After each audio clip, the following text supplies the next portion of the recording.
In this video, I'll show you how to add text in Premiere Pro. If you find this video helpful, please consider liking and subscribing. So first, open up your Adobe Premiere Pro project, and on the left-hand side, you'll see this big T. Click on it, and on the Video tab here, drop it in. Go to the Selection tool, and you can drag it out, and reshape it, reshape the size, place it anywhere you want, probably in the bottom side.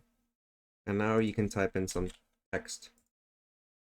You'll see whatever you want. You can type in whatever you want. For example, how to add text in Adobe Premiere Pro.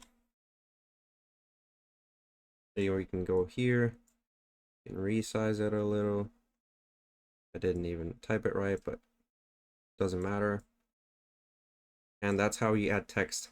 Now, if you want to add captions, you simply go in the text tab, captions, create captions from transcribe, and create captions. This will automatically create captions for you.